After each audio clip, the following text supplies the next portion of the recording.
আলহামদুলিল্লাহ রবিল আলমিন আসসালাতু আসসালামু আলা সঈদুল মুরসালিন ওয়া আলা আলিহি ওয়া আসহাবি আজমাইন। কাছে কিংবা দূরে, দেশে কিংবা প্রবাসে যারা অবস্থান করছেন সকলকে আন্তরিক অভিনন্দন জানিয়ে শুরু করছি হাদিসের আলোকে জীবনগুলি। আজকের পর্ব 34। হযরত মুআয ইবনে জাবাল রাদিয়াল্লাহু তাআলা আনহু বলেন, রাসূল করিম সাল্লাল্লাহু আলাইহি ওয়াসাল্লাম আমাকে 10টি বিষয়ে উপদেশ দিয়েছেন। তিনি বলেন, 1. আল্লাহর সাথে কাউকে শরীক করবে না, যদিও তোমাকে নিহত করা হয় বা জ্বালিয়ে দেওয়া হয়। 2. তুমি তোমার পিতামাতার অবাধ্য হবে না, যদিও তারা তোমাকে তোমার পরিবার পরিজন ও মালমাত্তা ছেড়ে যেতে বলে। 3.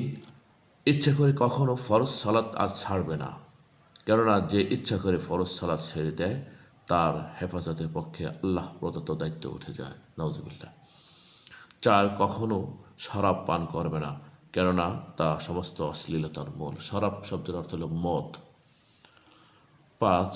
সাবধান, গুনাহ হতে বেঁচে থাকবে, কেননা গুনাহ দ্বারা আল্লাহ ক্রোধ পৌঁছে থাকে। 6. খবরদার, জিহাদ হতে পলায়ন করবে না, যদিও সকল লোক ধ্বংস হয়ে যায়। জিহাদ থেকে পলায়ন করা গুনাহ কবিরা, এই জন্য আল্লাহ রাসূল এটা নিষেধ করেছেন। 7. যখন লোকের মধ্যে মহামারী দেখা দিবে আর তুমি সেখানে থাকবে, তখন তথায় অবস্থান করবে। 8.